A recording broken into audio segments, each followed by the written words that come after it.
اچھا اس میں میں تھوڑا سا اس کو میری کم فہمی ہے، مجھے تھوڑا سا ابھی بھی ایک جگہ دقت آ رہی ہے کہ جب ہم یہ کہتے ہیں کہ جب ہم مذہب کے دائرے میں رہتے ہوئے عقل کی بات کرتے ہیں تو ڈاکٹر صاحب وہاں پر جو اصولی حضرات ہیں ان کے نزدیک عقل فی نفسی، یعنی آپ نے حالانکہ اس کی وضاحت کی لیکن مجھے تھوڑی سی ابھی کلیئر نہیں ہو رہی بات، فی نفسی وہ سورس آف شریعہ ہے یا وہ شریعت کو سمجھنے کا آلہ، یعنی عقل آلہ فہم ہے، یا فلسفیانہ زبان میں جو فلسفے میں عقل وہ اس مفہوم میں تو نہیں ہے، یعنی اس میں تو یہ ہے کہ حقیقت تک پہنچنے کا واحد سورس یہ ہے، مسلمات اور بدیہیات عقلیہ اور ان اصولوں کو سامنے رکھتے ہوئے عقل سفر کرتی ہے، ایک نتیجے پہ پہنچ جاتی ہے۔ یعنی ایک آدمی کی عقل یہ کہتی ہے کہ کوئی خدا نہیں ہے، دوسرے شخص اسی عقلی سفر سے جا کے ایک فلسفی کی میں بات کر رہا ہوں، ایک عام آدمی کی نہیں، وہ کہتا نہیں اس طرح کا کوئی خدا نہیں ہے۔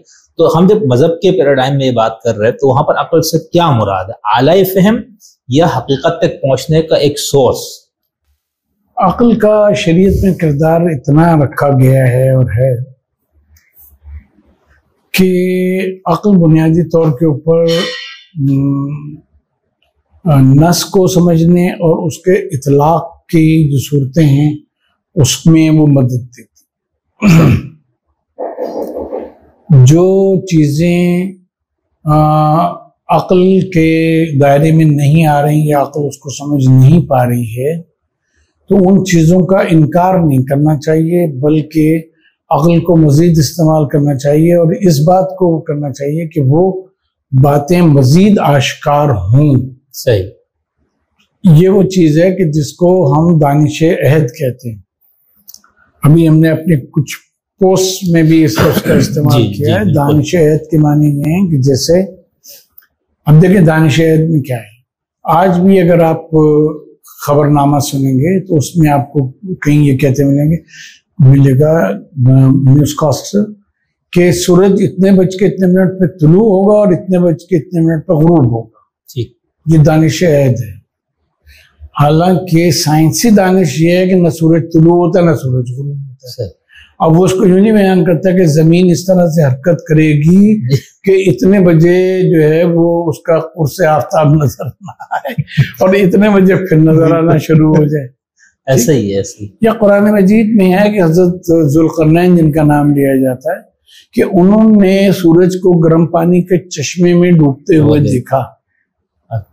ٹھیک ہے، آپ کیا کہتے ہیں؟ ہمارے دور میں کیا کہا جاتا ہے جب ہم چاند دیکھنے کھڑے ہوتے ہیں تو ہم کہتے ہیں ابا وہ دیکھیے یہ درخت آپ کو نظر آ رہا ہے کھجور کا؟ کہاں؟ اس کے یہ ذرا سی اس طرف الٹی طرف دیکھیں اس کے پیچھے ہی تو ہے چاند، حالانکہ لاکھوں میل کا فاصلہ چاند میں ہے۔ یا آپ ساحل سمندر پہ ہیں، ابھی سورج غروب ہوگا، آپ تو رہتے بھی ادھر ہی ہیں، تو آپ کو لگے گا کہ یہ پانی یہاں پہ ختم ہو رہا ہے اور ادھر سورج ڈوب رہا ہے۔ کل میں نے ویڈیو یہ بنائی تھی تو یہ دانش عہد ہوتی ہے۔ ٹھیک، اس کو شرعی حقیقتیں اور سائنسی حقیقتیں سمجھ کے اس کے اوپر بحث کرنا اور لڑنا کہ نہیں قرآن نے یوں کہا ہے تو یہ یوں ہی ہے، یہ بے وقوفی کی۔ صحیح، اس کو ہم نہیں صحیح سمجھتے۔ عقل کے معنی ایک تو یہ ہے کہ وہ علم کو حاصل کرتے چلا جائے، حقیقتوں میں سے پردہ اٹھاتے چلا جائے اور حقائق کو سمجھنے میں اپنی عقل کو استعمال کرے۔ اس کو پتہ ہو کہ حکم شرعی کیا ہے اور کیا بات جو ہے وہ دانش عہد کے تحت کہی گئی اور کس طرح سے کی جائے۔ اچھا یہ ائمہ کے عہد میں بھی ہوا ہے، صحابہ کے عہد میں بھی ہوا ہے کہ لوگ جو ہیں وہ اپنے ظاہر ہے کہ علوم کا ارتقاء ہوتا رہا، جیسے بھی ہم نے عرض کی کہ وہ ٹریڈیشن فلسفیانہ منطقی اس کا ترجمہ ہوا وہ ہوا، اور ظاہر ہے کہ لوگوں نے صرف اس میں ہی نہیں اور بھی چیزوں میں، یہاں تک کہ ہم آپ کو بتائیں کہ عربی گرامر جو ہے آپ کی صرف النحو وہ بھی منطق پر بیس کرتے۔ اچھا، ہاں ٹھیک ہے، اور قدیم کتابوں میں آپ کو مل جائے گا کہ جیسے ہی منطق کا اصول وضاحت کرتے ہوئے اس نحوی اس کی وضاحت کرتے ہوئے آپ کو مل جائے گا یہ جملہ کہ جیسے نحو میں اس طرح سے ہے ویسے ہی ہمارے وہاں اس میں منطق اس طرح سے صرف اور نحو میں بھی اس کا استعمال ہوا ہے۔ صحیح، تو بات یہ ہے کہ یہ دانش عہد جو ہے یہ عہد کے ساتھ ساتھ پرورش بھی پاتی ہے اور بدلتی بھی جاتی ہے۔ اس میں کسی ایک عہد کی دانش، مثلا علامہ مجلسی نے لکھا ہے کتاب جو ان کی بہار کی کتاب السماء والعالی میں 5 جلدوں میں، اس میں آپ جائیے گا دیکھ لیے گا، اس میں انہوں نے لکھا کہ سورج کے غروب اور طلوع ہونے کا اور چاند کے غروب اور طلوع ہونے کا، انہوں نے کہا کہ فرشتے مقرر ہیں جو، اور اللہ نے سورج میں زنجیریں باندھ دی ہیں، تو کچھ ادھر ہیں فرشتے جو اس کو مشرق سے مغرب کی طرف کھینچتے ہیں، اور جب وہ کھینچ کے وہاں پہنچا دیتے ہیں تو مشرق والے فرشتے اس کو دوبارہ کھینچنا شروع کرتے ہیں، اور پھر یہاں تک کہ وہ مشرق سے طلوع کرتے ہیں۔ یہ حدیث بنا کے اس میں ہے، امام سے منسوب ہے؟ اچھا، ٹھیک ہے، تو یہ دانش عہد ہے جس سے ان کو وہ کر دیا گیا، صحیح، ان سے منسوب کر دیا گیا، حالانکہ وہ امام علیہ السلام کا، امام کا کام ہدایت دینا ہے، بالکل، ان فینومینن پہ بات کرنا تھوڑی ہے۔ ہاں جو نظر آ رہا ہے اس سے استدلال قرآن نے بھی کیا ہے، بالکل، ائمہ نے بھی کیا ہے، علماء نے بھی کیا ہے، اس سے استدلال، بالکل، یہ انشاءاللہ آگے ہمارا ایک سیشن ہوگا جس میں بہت تفصیل سے آپ سے لینا ہے، فلسفہ، مذہب، سائنس، تینوں کا تعلق، اور کیونکہ اس پہ بھی ہمارے جو تفسیر سائنسی فلانا یہ سارا کچھ ہے۔ اچھا ڈاکٹر صاحب، اب ہمارے یہاں علم کلام میں ہم جب یہ مباحث پڑھتے ہیں قدیم میں، تو اس میں ہمیں ایک چیز بار بار ملتی ہے کہ امامیہ اور معتزلہ، ان دونوں کے نزدیک جیسے کہ اصول دین یا اخلاقیات میں حسن اور قبح کی جب وہ کہتے ہیں یہ عقلی ہے، دین اس کی تائید کرتا ہے، ٹھیک ہے نا۔ اشاعرہ کے ہاں ہمیں ملتا ہے کہ نہیں، اصل یعنی حسن اور قبح کی جو اصل ہے وہ دینی ہے، عقل اس کی تائید کرتی ہے۔ تو اس مفہوم میں جو عقل کا استعمال ہے، تو یہاں تو ایسا لگ رہا ہے نا کہ عقل فی نفس ہی ایک ایسا ذریعہ ہے جس سے حسن اور قبح کا مستقل دلیل ہے، تو یہ اس کی تھوڑی سی اصل میں بس کیا ہم کہیں، اس کو سمجھ کا قصور ہے۔ سمجھ کا قصور یہ ہے اس میں کہ دیکھیے، اب مثلا امامی ٹریڈیشن جو ہے، جی، امامی ٹریڈیشن، اس کا 2 طرح سے ارتقاء ہوا۔ ایک ارتقاء ہوا اس کا بغداد اور اس کے گرد و نواح میں، ٹھیک ہے، دوسرا ارتقاء جو ہوا اس کا وہ قم میں ہوا، ٹھیک۔ جو بغداد کا مکتب ہے جس میں شیخ طوسی، مرتضی علم الہدیٰ، شریف رضی، ٹھیک ہے، اور اس کے پیچھے شیخ طوسی، یہ لوگ سارے ہیں چلے آ رہے ہیں، اور بعد میں آ کے یہ شیخ مفید کے اوپر ٹھہرتا ہے، اور شیخ مفید جو ہیں وہ بغدادی اور قمی دونوں مکاتب کے بیچ کے آدمی سمجھے جاتے ہیں۔ صحیح، بغداد پہ عباسیوں کا قبضہ تھا، عباسی حکمران تھے، اور معتزلہ کو انہوں نے پنپنے کا موقع دیا تھا، اور معتزلہ ٹریڈیشن جو ہے وہ وہاں عام تھی، ٹھیک۔ چنانچہ آپ کو الشافی فی الامامہ دیکھیں یا اور اس قسم کی اس دور کی کلامی کتابیں دیکھیں، تو اس میں آپ کو معتزلی رنگ جو ہے وہ استدلال میں نظر آ جائے گا اچھا خاصا، ٹھیک۔ اس کے برخلاف جو قمی مدرسہ تھا وہ کیونکہ علم حدیث پہ پروان چڑھا ہے، شیخ صدوق کے والد صاحب نوادر الحکمہ، تفسیر قمی، علی بن ابراہیم، اور اس کے بعد شیخ صدوق اور یہ سب، تو ان کا علم کلام جو ہے وہ احادیث سے ماخوذ ہے، صحیح۔ تو اس طرح سے دونوں کے گویا کہ منبع میں یہ فرق ہے کہ بغداد کا جو مدرسہ ہمارا ہے جو معتزلہ سے متاثر ہے، اس مدرسے میں قرآن و سنت کو نظر انداز انہوں نے نہیں کیا، لیکن انہوں نے اس کو عقل کے اس کے اوپر لے کر ٹھیک، اور عقل استدلال جہاں ہے وہاں اس سے انہوں نے بولے۔ اور یہ مدرسہ جو ہے یہ کیونکہ ڈیپینڈ کرتا ہے اس کے اوپر، احادیث کے اوپر، تو یہ عقل کا وہ جو معتزلہ معنی ہے اس سے دور رہے وہ رہا۔ اب حسن و قبح کا عقلی ہونا اور وہ جو ہے یہ ایک بڑی بحث آ گئی، اور اس میں آپ کو یہی فرق ملے گا جو آپ کو بغداد کا مکتب ملے گا، اس میں یہ ملے گا کہ یہ عقلی ہے، صحیح، حسن قبو کا.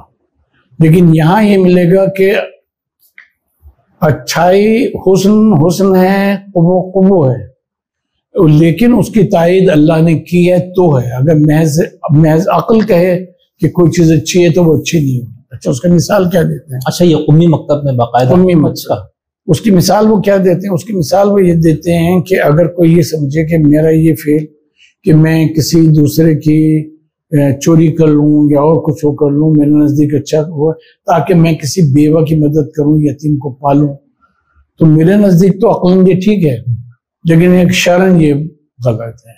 صحیح. تو حسن و قبو عقلی ہیں شریعت کی تائید کے ساتھ. جو ہمارا وہ بغدادی مکتب ہے وہ یہ کہتا ہے کہ اس کا تعلق جو ہے وہ امور کلیہ سے ہے اور اسی کے اوپر اس کو رکھنا چاہیے. شریعت تو ہر مذہب جو ہے وہ اچھائی کو پروموٹ کرتا ہے، برائی کو. تو نصر یہ ماتریدی اور اشاعرہ میں بھی یہی فرق ہے؟ ماتریدیہ اور اشاعرہ میں ذرا مختلف. اچھا ٹھیک. کیونکہ اشاعرہ جو ہیں وہ ظاہر ہے کہ امام ابو الحسن اشعری کے ماننے والے ہیں، اور لوگوں نے کم اس پر کام کیا ہے یا پڑھا ہے کہ خود امام اشعری کا بھی فکری ارتقا ہوا ہے. جی بالکل ٹھیک ہے. اور امام اشعری کا فکری ارتقا ہوا ہے تو بعد میں اشعریت کا بھی فکری ارتقا ہوا ہے. ماتریدی جو ہیں وہ ایک حد تک جو وہاں زیادہ پائے جاتے ہیں آپ کی ترکی ورکی میں، تو ان کے وہاں طرز استدلال جیسے تعویلات امام اہل سنت کے تعویلات اہل سنت، اگر آپ نے ماتریدی کی تفسیر ہے تو اس میں آپ کو یہ چیزیں مل جائیں گی کہ جو استدلال ہے وہ قرآن سے ہی وہ کر رہے ہیں، لیکن اس میں ساتھ ساتھ اصول جو ہیں وہ اپنے امام ماتریدی کے ڈالے جا رہے ہیں. باقلانی کے کہیں آ جاتے ہیں، کہیں کسی کے آ جاتے ہیں. صحیح. صاحب آپ نے یہ جو بہت اہم اشارہ کیا اس طرف کہ اہل تشیع کو بھی پڑھتے ہوئے ہمیں یہ ذہن میں رکھنا ہوگا بغدادی مکتب اور امی مکتب. تو ہمارے ہاں علم کلام کی کچھ کتابوں میں بلکہ کافی زیادہ لوگ اس پہ لکھتے ہیں یا بات بھی کرتے ہیں، اور خاص طور پر وہ لوگ جو اہل تشیع تنقیدی نگاہ سے دیکھنے والے لوگوں کو میں نے زیادہ دیکھا.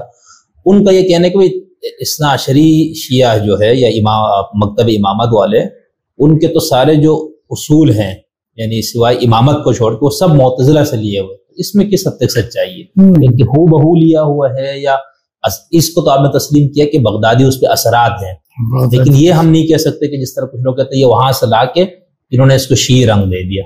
وہ شیعہ علم کلام کی تاریخ نہیں جانتے. شیعہ علم کلام کی تاریخ جو ہے وہ امام علی علیہ السلام سے شروع ہوتی ہے. امام علی علیہ السلام کے جو احادیث ہیں اور آپ کے خطبے اور مکاتیب ہیں وہ بنیادی طور کے اوپر اہل بیت کے علم کلام کی بنیاد ہے. صحیح ٹھیک ہے. اور معتزلہ کا اس زمانے میں کوئی وجود نہیں تھا. یہاں یہ بات سمجھنے کی ہے کہ عقلی استدلال کرنا اور چیز ہے، فلسفیانہ استدلال کرنا بالکل دوسری چیز ہے. بالکل ٹھیک ہے. ائمہ علیہ السلام کے حضرت علی سے لے کر اور امام حسن عسکری علیہ السلام تک اگر آپ ٹریڈیشن دیکھیں تو اس میں ہر چیز میں آپ کو عقلی استدلال تو ملے گا. یعنی جہاں مناظرے ہیں ائمہ کے وہاں عقلی استدلال ہے، فلسفیانہ استدلال نہیں. صحیح. کیونکہ فلسفے کے اپنے اصول ہیں، اور پھر اس میں یہ ہے کہ وہ اصول کہاں سے لیا. مثلا کہیں وہ کوٹ کریں ملا صدرہ کی طرح کہ ارسطو نے یہ کہا یا افلاطون نے یہ کہا یا اقلیدس نے یہ کہا، اس قسم میں بطلیموس نے یہ کہا، اس قسم کی کوئی بات نہیں. وہ جو عقلی ٹریڈیشن ہے جو امام علی سے چلی اور پھر اس کے بعد امام حسن امام حسین اور اس طرح سے ہوتی چلی گئی، ایک وہ ٹریڈیشن ہے. ایک وہ ٹریڈیشن ہے کہ جو امام علی کے صاحبزادے محمد حنفیہ ان کے بیٹے ہاشم ان سے پھر چلتی ہے، اور پھر انہیں سے معتزلہ جو ہے وہ وجود میں آتے ہیں کیونکہ عطا شاگرد ہے ان کا. اور پھر وہ فلسفیانہ ٹریڈیشن ہے کہ جو اس طرف چلتی ہے. ائمہ نے کبھی اس ٹریڈیشن سے استدلال نہیں کیا. آپ جتنے مناظرے دیکھ لیں گے اس میں عقلی استدلال تو ہے، فلسفیانہ استدلال نہیں ہے. تو شیعہ علم کلام کا معتزلہ سے ماخوذ ہونا یہ تو سوال ہی نہیں پیدا ہوتا.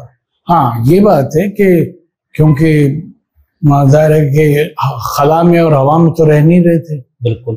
تو جو دانش عہد تھی اس کے استدلال سے وہ متاثر بھی تھے اور اس کو کہیں کہیں انہوں نے اپنایا بھی علماء. اور یہ بھی ہے کہ وہ دو مکتب یہ بھی نظر آتا ہے کہ مسلکی یا مذہبی اختلاف ہونے کے باوجود وہ متعصب ایسے نہیں تھے کہ ہم نے دوسرے کے کوئی لینا ہی نہیں. یعنی وہ جو آپ نے حدیث پاک بھی پیش کی الحکمت ضالۃ المؤمن، تو اس پہ عمل تھا. بالکل. اور اب تو چونکہ وہ ساری گنگا ہی الٹی ہو گئی تو اب ہمیں نہیں سمجھ میں آتا کہ اس طرح. خیر